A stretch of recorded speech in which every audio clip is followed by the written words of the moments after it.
नमस्कार, मैं हूं आशीष चित्रांशी और आप देख रहे हैं द न्यूज लॉन्चर।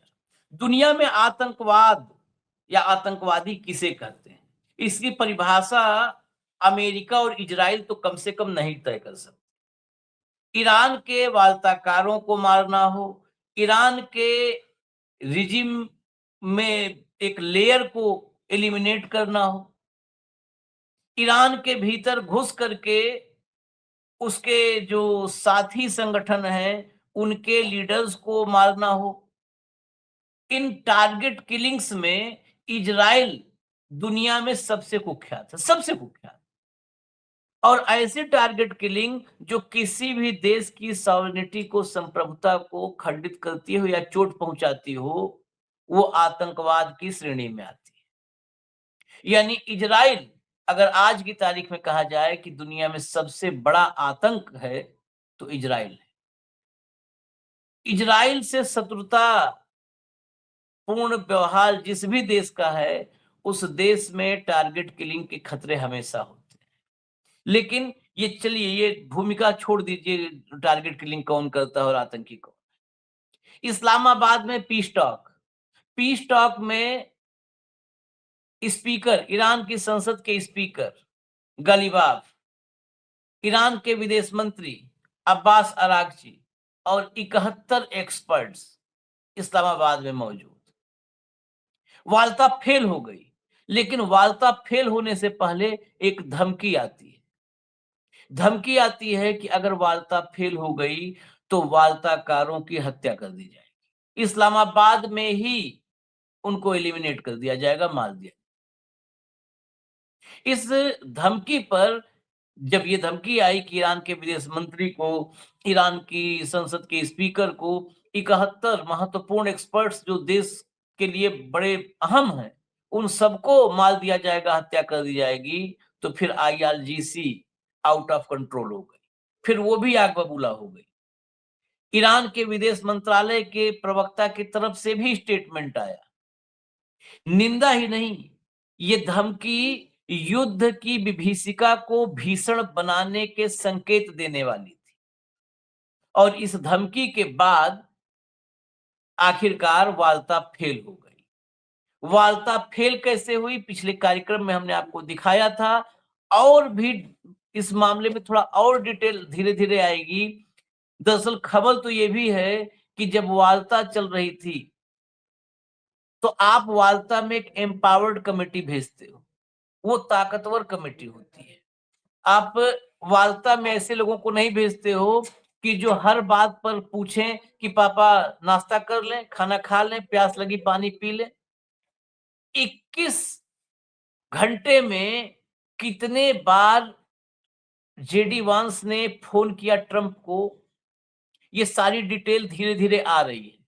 वो डिटेल आ जाएगी तो हम आप तक पूरा कार्यक्रम ही लेकर के आएंगे।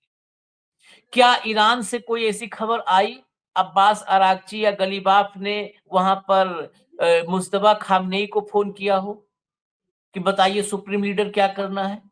उन्होंने आईआरजीसी के कमांडर इन चीफ को फोन किया हो कि बताओ कमांडर क्या करना है, ये ऐसे प्रस्ताव रख रहे हैं या ये इन्होंने ऐसा कहा है, हम क्या जवाब दें?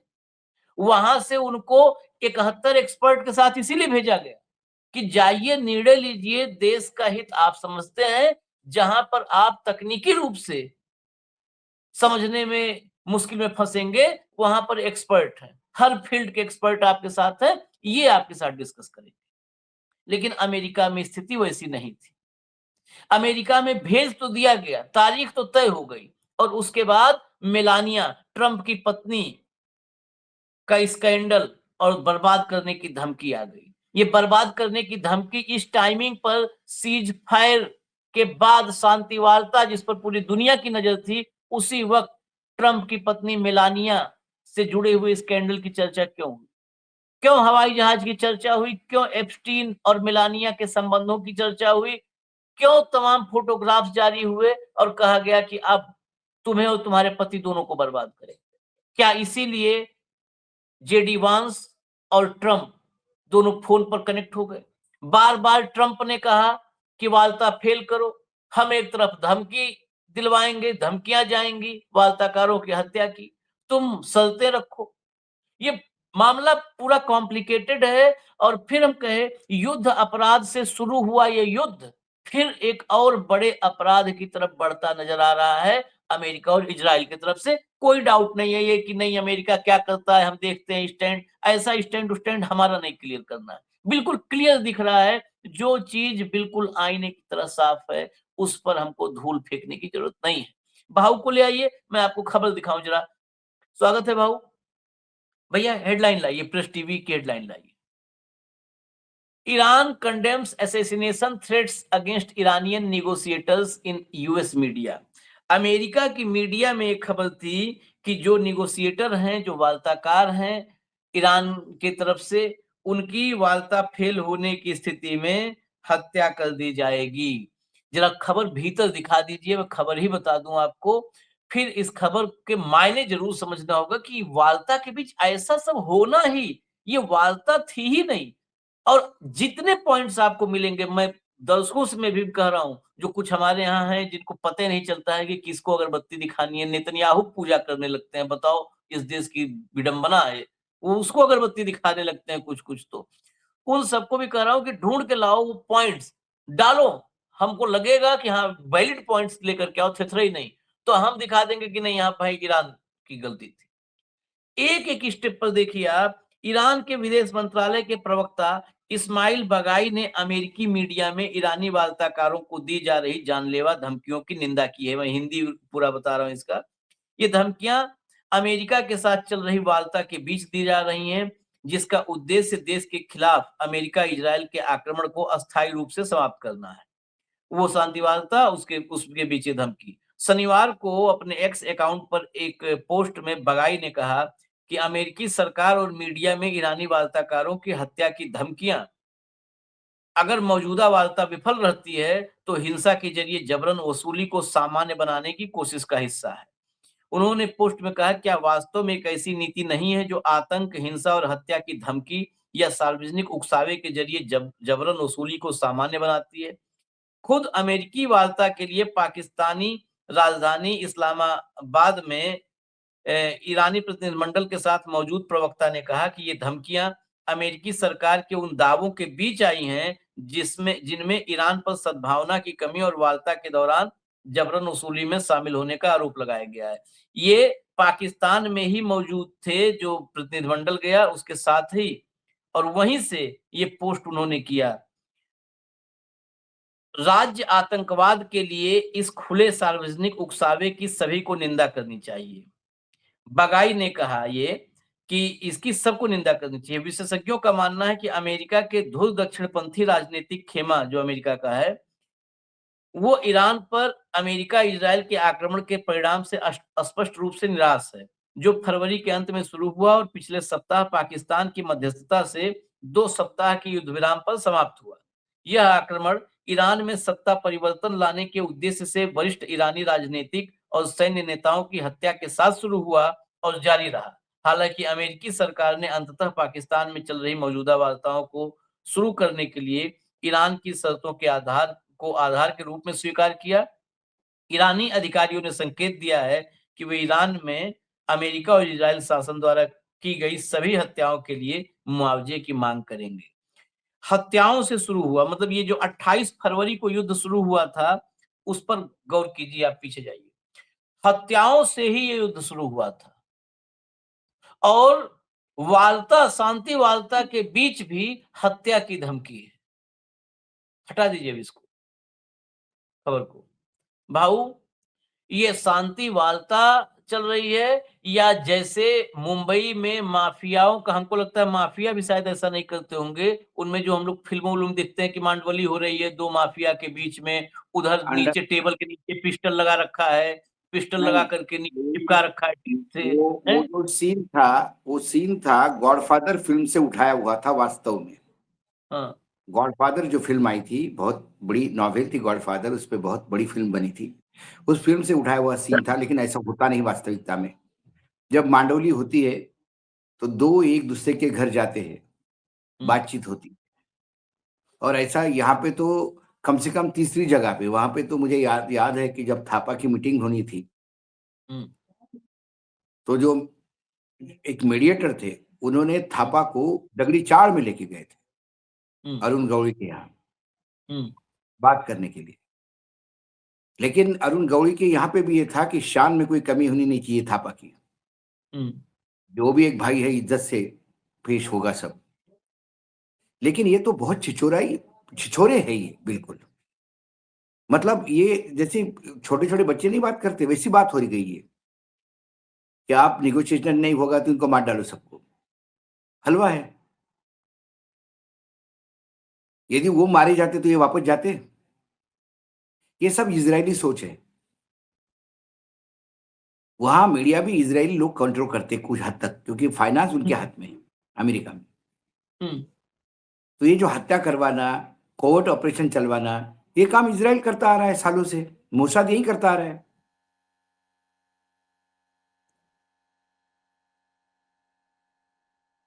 और इसीलिए अजीत पवार की मृत्यु हो तो लोग मोसाद तक तार जोड़ने का प्रयास कर रहे हैं। हमारे यहाँ भी हत्याएं हुई है, पॉलिटिकल हत्या हुई है, इसलिए नहीं कोई एक्सीडेंट को एक्सीडेंट मान रहा है यहाँ पे। और ये 2014 के बाद ही चालू हो गया ज्यादातर हमारा। और मतलब जब से ये मोसाद वाले लोग सत्ता में आ गए हैं। मोसाद मैं इसीलिए कह रहा हूं क्योंकि इनके सबसे यदि कोई आज नजदीक है तो इजराइल है, सत्ता पक्ष के। तो मेंटेलिटी वही है। तो ये चलते निगोशिएशन में वहां मीडिया कहता है कि उनकी हत्या कर देनी चाहिए, एक प्रेशर है सरकार पे। ये बेसिकली निगोशिएशन था ही नहीं, ये धूल फेंकी गई थी पूरे अमेरिका के और विश्व के लोगों की आंखों में। और उनकी व्यवस्था करनी थी, इसीलिए वो तैयार थे कि बस जेडी वेंस पाकिस्तान से निकल ले, उनके प्लेन हवा में, इधर से हवा में प्लेन उड़ जाएंगे। और लॉजिस्टिक के सपोर्टर वाले जितने भी बोइंग है वो भेजो, सामान उतारो और युद्ध शुरू करो। तो इजराइल भी चुप नहीं बैठा, इजराइल को मालूम है ये होना है। लेकिन जब आप हमेशा हम अच्छी बात सोचते हैं, पॉजिटिव सोचते हैं, कम से कम न्यूज लॉन्चर में तो हम सब लोग पॉजिटिव सोचते हैं। ये सबका बैकग्राउंड मालूम होते हुए भी एक आशा थी, एक पागलपन की उम्मीद थी कि ये कुछ होगा, इसमें से निकलेगा। ईरान को मालूम था कुछ नहीं होगा आशीष। लेकिन फिर जब से आपने वो ईरान के डिप्लोमेसी वाला पॉइंट उठाया, तब से ईरान की हर मूव जो है मैं डिप्लोमेटिकली देखता हूं तो मुझे लगता है कि और खेल गए, इस वार्ता में भी वो स्कोर कर गए। हाँ, विश्व के सामने बता दिया कि हम कितने सिंसियर थे इस वार्ता में। हम तो दिल से चाहते थे युद्ध बंद हो। हमने तो पूरे अधिकारों के साथ लोगों को भेजा था। इसने अपना दामाद प्रॉपर्टी डीलर जैसा पाकिस्तान में बिरयानी खाने आ रहे थे सब। चलो बहुत दिन हो गए पाकिस्तान की बिरयानी नहीं खाई, चलो पाकिस्तान में 2-3 दिन बढ़िया एंजॉय करेंगे, टूरिज्म। ये तो टूरिज्म पे आए थे, क्योंकि यदि ये वार्ता करने आए होते तो उस वार्ता में ऐसी चीजें होती जहां कुछ तो एग्रीमेंट होता। एक पॉइंट पे भी एग्रीमेंट नहीं हुआ है, क्योंकि आप आदेश लेके आए थे, आप प्रपोजल लेके नहीं आए थे। आप आदेश लेके आए थे कि जो एनरिच यूरेनियम हमारे पास दो, आपके संयंत्र जो पावर वाले सब बंद करो। और जब आप सुनाने के लिए आए हो तो फिर आपको कौन सुनेगा आपकी बात? निगोशिएशन बराबरी वालों से होता है। आप अपने पॉइंट लेके आए थे, आप अपने पॉइंट लेके आए थे।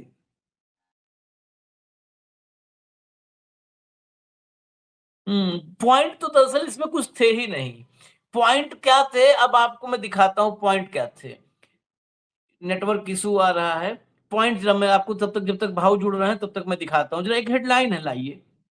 ईरान का नक्शा दिखाकर बेंजामिन नेतन्याहू ने कर दिया बड़ा ऐलान, युद्ध पर क्या बताया। आप समझिएगा, बात हो रही है कि पॉइंट क्या था और क्या पॉइंट लेकर बैठे थे जो है शांति वार्ता करने के लिए। पीस टॉक में क्या पॉइंट्स थे। इधर पीस टॉक चल रहा है, उधर ट्रंप फोन पर लगा हुआ है और नेतन्याहू का वीडियो आ रहा है। वो वीडियो आते ही इधर जो है शांति वार्ता फेल हो जाती है। आप इजराइल से अमेरिका और अमेरिका से इस्लामाबाद ये ट्रायंगल बनाइए, आपको सब कुछ बिल्कुल क्रिस्टल क्लियर, बिल्कुल साफ-साफ नज़र आने लगेगा, कुछ भी धुंधला नहीं रह जाएगा इसमें। ज़रा भीतर की खबर लाइए, भीतर की खबर दिखाइए, तब और साफ होगा। अमेरिका और ईरान के बीच चल रही वार्ता फेल हो गई है। अमेरिकी उपराष्ट्रपति जेडी वेंस ने कहा कि 21 घंटे यहाँ रुकने के बाद भी कोई सार्थक परिणाम नहीं निकला और इसीलिए वो अमेरिका वापस जा रहे हैं। इधर इजराइल के प्रधानमंत्री बेंजामिन नेतन्याहू ने ईरान के खिलाफ लड़ाई में ऐतिहासिक उपलब्धियां हासिल करने का दावा करते हुए शनिवार को एक वीडियो संदेश में कहा कि अभियान अभी खत्म नहीं हुआ है। अब देखिए आप, ये मैं कहा ना, खाली ये मैं ट्रायंगल अपने जोड़ दीजिए, फाइल इस्लामाबाद, फाइल पे इजराइल और अमेरिका, बस इतना जोड़ दीजिए, सब साफ हो जाएगा। बेंजामिन नेतन्याहू ये वार्ता फेल होने से कुछ वक्त पहले उसने एक वीडियो संदेश जारी किया और ऐतिहासिक उपलब्धियां हासिल करने का दावा करते हुए शनिवार को वीडियो संदेश जारी किया और उसमें क्या कहा कि अभियान अभी खत्म नहीं हुआ है और आगे इससे भी महत्वपूर्ण है। अगला जरा चलाइए, अगला अगला लाइए। इसमें नेतन्याहू ने ईरान और उसके सहयोगियों का मैप सोशल मीडिया पर पोस्ट किया और मैप पोस्ट करके कहा कि ये लोग हमारा गला घोटना चाहते थे, लेकिन हमने उनका गला घोट दिया है। ये इनका गला आज तक घोटने किसने कब कोशिश की बताए, और खासकर ईरान। हमने उनका गला घोट दिया, हमने उन पर हमला किया और अभी बहुत कुछ करना है। ये शांति वार्ता विफल होने से पहले की खबर है। अब इससे समझ लीजिए कि क्या नतीजा आना था। हमने उन पर हमला किया है और अभी बहुत कुछ करना है। नेतन्याहू ने कहा कि लेबनान ने कई बार वार्ता के लिए संपर्क किया। उसने कहा कि वह हिजबुल्लाह को निशस्त्रीकरण करेगा। हालांकि जब तक ऐसा नहीं होता है, अस्थायी युद्ध विराम पर फैसला नहीं हो सकता। अब ये कल क्यों, बिल्कुल सीज फायर से पहले कल क्या टाइम देखेंगे तो टाइम जोन के हिसाब से शांति वार्ता फेल होने से कुछ वक्त पहले हिजबुल्लाह के साथ 14 तारीख को अमेरिका में इसने सीज फायर की, वो शांति वार्ता की, पीस टॉक की डेट फिक्स की थी और नेतन्याहू ने खुद उस पीस टॉक के लिए परमिशन दिया था, खुद परमिशन दिया था, ऑफिशियल परमिशन। हमने आधिकारिक खबर दिखाई थी, कोई लफाजी हवा खबरें दिखाते नहीं है। 14 को जब इसने दिया था शांति वार्ता के लिए अमेरिका में टाइम और सब कुछ फिक्स कर चुका था, तो ये कल शांति वार्ता इस्लामाबाद वाला फेल होने के पहले ये क्यों कहा कि हिजबुल्लाह को हम निशस्त्रीकरण करके रुकेंगे, संघर्ष जारी रहेगा, ईरान के साथ अभी अभियान हमारा जारी है, रुका नहीं है। ईरान पे, जबकि ईरान के साथ तो सीज फायर पे ये भी एग्री हो गया था, जब लेबनान को अलग किया था तो भी कहा था कि हम सिर्फ लेबनान अलग है, और यहाँ कह रहा है ईरान के खिलाफ भी। यानी सब कुछ पहले से फिक्स था। जैसे मैच फिक्सिंग आप लोगों ने सुना खबरें हमारे यहाँ, जब क्रिकेट में मैच फिक्सिंग, वैसे ही यहाँ पर वॉर फिक्सिंग है। ये युद्ध में सब कुछ फिक्स है। इन्हें हर हाल में तबाही करनी है, इस दुनिया में बर्बादी करनी है, और कोई ध्येय, कोई मंतव्य नहीं है इजराइल का। और अमेरिका का कान पकड़ करके खींचेगा, अमेरिका के पास भगने का कोई रास्ता नहीं है। भाव नहीं, अमेरिका फंस गया इस दलदल में, अमेरिका इस दलदल में फंस गया। सबसे ज्यादा नुकसान अमेरिका का हो रहा है, मैं बता रहा हूं आपको। इजराइल तो खुद, इजराइल ने ये लड़ाई मोल ली। इजराइल का अपना, नेतन्याहू का व्यक्तिगत प्रॉब्लम है कि यदि वो सत्ता से नीचे उतरते हैं तो वो जेल जाएंगे। सत्ता में बना रहने के लिए ये युद्ध उन्होंने किया। युद्ध काल में नेतृत्व मत बदलो, मेरे पास ही रहने दो करके ये युद्ध अगले चुनाव तक खींचेंगे वो उसकी मजबूरी है। उसके पास ऐसी फिल्में और डॉक्यूमेंट है जिसके वजह से कई, मतलब डोनाल्ड ट्रंप रोज उनके साथ सामने आके भारतनाट्यम और मुजरा करते हैं। कुछ चीजें भारत की भी होनी चाहिए जो जाके हम उनके गोद में बैठ जाते हैं, उनको फादरलैंड कहते हैं। जब हमको तटस्थ रहना था या हमको उसका साथ देना था जो हमारा हमेशा साथ देता आ रहा है, कि क्या मोसाद का हमारे साथ कुछ अनरिटन एग्रीमेंट है? क्या इजराइल इस देश में कुछ राजनीतिक डीप स्टेट का रोल भी, या इस वर्तमान सत्ता को सत्ता में बनाए रखने के लिए इजराइल भी कुछ मदद कर रहा है? पैकेजेस वगैरह तो इजराइल से आया था। कई पहलू हैं। ये सारा, मतलब लेबनान वॉज अ पार्ट, ये पाकिस्तान ने पहला ट्वीट कर दिया। जो रीट्वीट अमेरिका ने किया वो कैसा कह सकता है दूसरे दिन Lebanon was not a part of a deal? हाँ। क्योंकि इजराइल नहीं चाहता था। इजराइल को मालूम था कि लेबनान को अकेला छोड़ेगा नहीं ईरान। ईरान दोस्ती निभाने वाला देश है, वो नहीं छोड़ेगा ईरान लेबनान को। तो वही हार्मोज बंद हो गया। यही चाहते थे वो कि इनने 2 वीक का सीज फायर किया, उन्होंने गुडविल वेस्टर्न में हार्मोज खोला। लेकिन जब आप एग्रीमेंट में जो क्लॉज ही खत्म कर दोगे तो फिर उसके बाद तो ये सिर्फ नाम के लिए फॉर्मेलिटी थी। लेकिन फिर भी ईरान को लगा ईरान यदि आता नहीं इसमें तो दुनिया ईरान को थू करती। अच्छा, ये तो इन सब का छोड़ करके इस कार्यक्रम के आखिरी सवाल पर मैं आ रहा हूँ। अच्छा, दूसरी बात, इस निगोशिएशन में गए कौन कौन थे? उपराष्ट्रपति जिसके पास कोई अधिकार नहीं, भारत के उपराष्ट्रपति जैसी स्थिति है उसकी, रबर स्टैम्प। और साथ में कौन निगोशिएटर गए थे? 2, एक रियल एस्टेट डेवलपर और दामाद। ये दामाद और रियल एस्टेट डेवलपर कौन है? एप्स्टीन के पार्टनर। दामाद तो इसका एप्स्टीन का पार्टनर इजराइल का आदमी है, दामाद इजराइल का आदमी है। तो आपने निगोशिएशन में भी वो लोग भेजे जो इजराइल की ही बात करेंगे। इसीलिए इजराइल ने जो 4 पॉइंट दिए वो पहले डिस्कस हुए। और वो जब इजराइल के दिए हुए पॉइंट डिस्कस होंगे तो ये तो एग्रीमेंट दुनिया में ऊपर से खुदा भी आ गया और भगवान भी, सारे धर्म के भगवान भी इकट्ठा हो गए, सर्वधर्म सम्मेलन भी हो गया, तो भी नहीं होगा ये।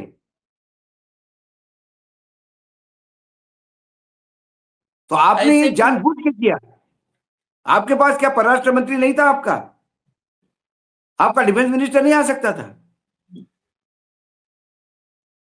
हर जगह दामाद। ऐसे एग्रीमेंट करने के लिए सिर्फ 56 इंच की छाती ही चाहिए। वही 56 इंच की छाती ही ऐसे एग्रीमेंट कर सकती है, उससे कम की छाती नहीं हो सकता ऐसे एग्रीमेंट कि इसके लिए तैयार हो जाए। इसके लिए चौड़ी छाती चाहिए, वो दुनिया में है ही नहीं है किसी के पास एक को छोड़ करके। तो वही ऐसे एग्रीमेंट कर सकता है, बाकी कोई ऐसे एग्रीमेंट कर नहीं पाएगा। बड़ा उसने भी बार बार अपनी नप्ती गलत बताई है, गलत साबित हुई है उनकी भी नप्ती 56 इंच की। वो अपने साथी मित्र का पेट नाप के अपना सीना बताता है, प्रॉब्लम है वो, उसमें भी झूठ है। इसमें आखिर में जो जहां से हमने शुरू किया था फिर वहीं पे खत्म करेंगे। हत्या की धमकी वार्ताकारों की, जेडी वांस, कुशनर और बिटकॉफ तो अमेरिका भाग गए। उनका जो पूरा प्लेन आया था वो 71 एक्सपर्ट, ये वो पूरा लाव लश्कर के साथ आए हैं। अब तक जो मैं देख रहा हूं, हो सकता है ये कार्यक्रम जब तक आपके सामने जाए तब तक वो रवाना हो जाए या निकल जाए, अब तक उनके ईरान रवानगी की खबर नहीं आई है।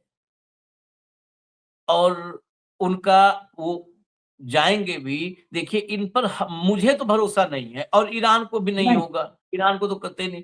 इनका चरित्र देख करके भारत के साथ हम तो अपना देश देखते हैं, हमारे देश के साथ जो इसने किया है जिस तरह से, ये निहायत नंबर 1 का लुटेरा है। क्या अब्दाली और क्या वो सेल्फ सेंटर्ड आदमी है, उसको कोई मतलब नहीं है। जिस सऊदी ने उसके लिए इतना किया, सबसे दुश्मनी मोल ली, उस सऊदी के प्रिंस को कहता है कि मेरा पिछवाड़ा चाट ले। जिस फ्रांस, जर्मनी, इटली, ये जो देश है वो जो हमेशा उसके साथ रहे, यूके हमारे साथ रहे, उनको भगने वाला, बीबी से मार खाने वाला, ऐसी ओछी बात करता है, गाली गलौज करता है। उसलिए कह रहा हूं कि उस पर भरोसा नहीं किया जा सकता। तो वाकई क्या मतलब इतना दुस्साहस करेगा कि ये वार्ताकारों की हत्या की कोशिश कर सकता है? ये पागलपन कुछ भी किसी भी हद तक जा सकता है। ये अभी पाकिस्तान की जिम्मेदारी है कि वो सिक्योर पहुंचाए। और पाकिस्तान की फोर्सेस कितनी ताकतवर है, क्योंकि मुनीर साहब भी अमेरिका के गोद में जाके बैठते बार बार। और पाकिस्तान की फोर्सेस को तो हमने देखा कि अमेरिका कैसा अंदर घुस के ओसामा बिन लादेन को ले गया था, खबर तक नहीं लगी थी इनको। तो इन सारी चीजों को देखते हुए जब तक ईरान का डेलीगेशन रियली वापस नहीं जाता तब तक तो ये रिस्क के टारगेट पे और बहुत ज्यादा टारगेट पे है। चलिए डेलीगेशन देखते हैं, इंतजार करते हैं। जल्दी सुरक्षित ईरान पहुंचे, उसके बाद लड़ना है तो लड़े, और लड़ना तो मुझको लगता है अवश्यंभावी है, यानी युद्ध और भीषण होने वाला है। हमको इजाजत धन्यवाद। दीजिए, हम और खबरों के साथ आ रहे हैं, क्योंकि एकाएक आज सुबह-सुबह मतलब बहुत तेज डेवलपमेंट्स हुई हैं, तो लेकर के आ रहे हैं कुछ ही देर में। धन्यवाद भाऊ, बहुत-बहुत धन्यवाद। नमस्कार।